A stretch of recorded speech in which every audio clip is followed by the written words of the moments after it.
S নামের মহিলারা এই ভিডিওটিকে অন্তত অবশ্যই একবার দেখুন, কারণ এই এস নামের মহিলারা যারা বিবাহিত রয়েছেন তারা জানবেন আপনাদের করা এই 10টি কাজ, এই 10টি কারণে আপনাদের সংসার শেষ হয়ে যায়। এছাড়াও আমি বলবো আজকে আমার আলোচনার এই বিষয়টি খুবই গুরুত্বপূর্ণ হতে চলেছে, তাই এস নামের সমস্ত মহিলাদের ভিডিওটি দেখা খুবই প্রয়োজন। হ্যাঁ বন্ধুরা, তাই ভিডিওটিকে স্কিপ না করে শেষ পর্যন্ত ধৈর্য ধরে ভিডিওটি দেখুন এবং আমার বলা কথাগুলি ভালো করে শুনুন, তবেই আপনারা সুখে শান্তিতে সংসার করতে পারবেন। আজকের দিনে আজ বিয়ে কাল ডিভোর্স এইরকম তো চলতেই থাকছে, এটা আমার আপনার কারো কাছেই অজানা নয়। আমরা নিজের চোখের সামনে এই ধরনের ঘটনা দেখতে পাচ্ছি যে স্বামী স্ত্রীর মধ্যে বনিবনা হচ্ছে না বা সংসারে অশান্তি লেগে থাকার কারণে ডিভোর্স হয়ে যাচ্ছে, অর্থাৎ ছাড়াছাড়ি হয়ে যাচ্ছে। এই সমস্ত কারণেই আপনার সন্তানদের ওপর খারাপ প্রভাব পড়ছে এবং তারা অমানুষ তৈরি হচ্ছে।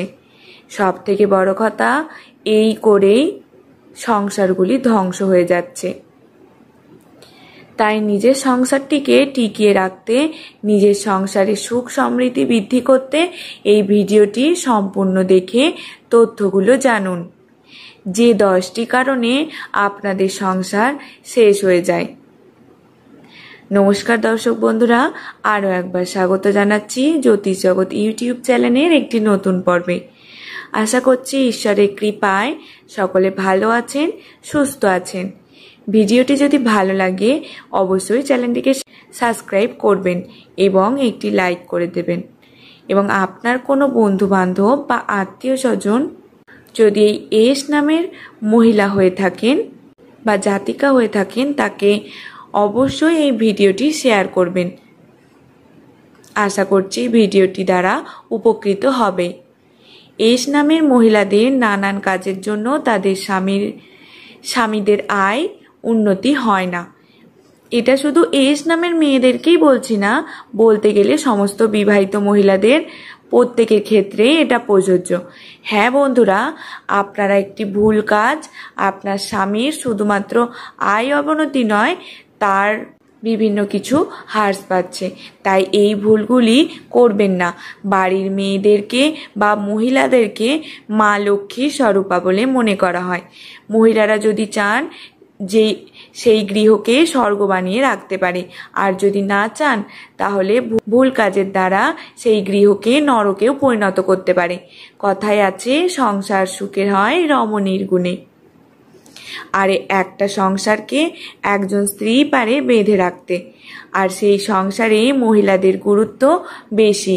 আর সেই কারণেই আমি বলবো এই কয়েকটি কারণ এস নামের মহিলারা ভুল করেও করবেন না, যাতে তাদের ওপর বেশি প্রভাব পড়ে। এছাড়াও অন্যান্য নামের মহিলাদেরকেও বলবো আপনারাও এই জিনিসগুলো করবেন না। যে গৃহে বিবাহিত মহিলারা অর্থাৎ স্ত্রীরা পা দোলান, সবসময় বসে বসে যখনই বসেন তখনই পা দোলান, বা সন্ধ্যার সময় বসে পা দোলান, বা খাবার সময় বসে পা দোলান, এই জিনিসটি করলে আপনি জানবেন মা লক্ষ্মীকে আপনার গৃহ থেকে দূর করে দিচ্ছেন। হ্যাঁ বন্ধুরা, এমনটা করলে আপনার গৃহে মানসিক চাপ বৃদ্ধি পাবে। শুধু তাই নয়, আপনার দারিদ্রতা চরম আকার ধারণ করবে, যার কারণে আপনারা কোটিপতি থেকে ভিখারিও হতে পারেন। এই কথাটি মাথায় রাখবেন। দ্বিতীয় বলবো, এস নামের মহিলারা বাড়িতে ঝাঁটায় কখনোই পা দেবেন না। হ্যাঁ বন্ধুরা, যে বাড়ির মহিলারা ঝাড়ু বা ঝাঁটায় পা দিয়ে সরান বা পা দেন ঝাড়ুতে বা ঝাঁটাতে, সেই বাড়িতে মা লক্ষ্মীর রোষ পড়ে। হ্যাঁ বন্ধুরা, আর তার খোপের মুখে পড়লে খাদ্য, বস্ত্র, অন্নের অভাব ঘটবে, অর্থ উপার্জনও হ্রাস পাবে। তাই কখনোই এই কাজটি করবেন না। এটি মা লক্ষ্মীর অপমান করা হয়। কারণ হিন্দু ধর্মমতে বলা হয়েছে এই ঝাঁটা বা ঝাড়ুতে মা লক্ষ্মী বাস করে। এই ঝাঁটাকে আপনারা কখনোই পা দেবেন না, পা দিয়ে সরাবেন না। আরেকটি কথা এই প্রসঙ্গে বলে রাখা দরকার, ঝাড়ু বা ঝাঁটা কখনোই দাঁড় করিয়ে রাখবেন না, সবসময় মেঝেতে শুইয়ে রাখবেন। আরও একটি গুরুত্বপূর্ণ কথা, যে বাড়ির মহিলারা কোনো পশু পাখি মারেন বা তাদের ওপর কোনো মায়া দয়া নেই, যেমন ধরুন বাড়িতে কোনো পাখি এলে যদি দুটো বিস্কুট ছুঁড়ে খেতেও দিই তাহলে সেটা খুব ভালো হয়, এবং বাটি রেখে দিয়ে জল দিলেও পাখিরা উড়ে এসে সেই জল তেষ্টা পেলে খায়। এই ধরনের কাজগুলো বাড়ির মহিলারা করলে মা অন্নপূর্ণা দেবীর কৃপায় কোনোদিনও ভাতের অভাব তাদের দেখা যায় না। তাই আপনারা কখনোই পশু পাখিদেরকে মারবেন না। বাড়িতে কুকুর পুষলে বা অন্যান্য পাখি বা পশু পুষলে তাদেরকে কখনোই মারবেন না। বাড়ির মহিলারা তো একদমই কাজটি করবেন না, করলে কিন্তু এটা আপনি খুবই পাপ কাজ করবেন, জেনে রাখবেন। আর পাপ কাজ করলে আপনার সংসার নিঃশেষ হয়ে যাবে, অর্থাৎ ধ্বংস হয়ে যাবে। আরেকটি যে বিষয় বলবো সেটি হচ্ছে, অনেকের বাড়িতেই মহিলারা রান্না করার গ্যাস বা উনুনে রান্না করেন, তার ওপর এঁটো কড়াই বা বাসনপত্র অনেক সময় রাতে ঘুমোতে যাওয়ার আগে না মেজেই ফেলে রেখে দেয় বা না ধুয়েই সেটি ফেলে রেখে দেয়। এই কাজটি ভুলেও করবেন না।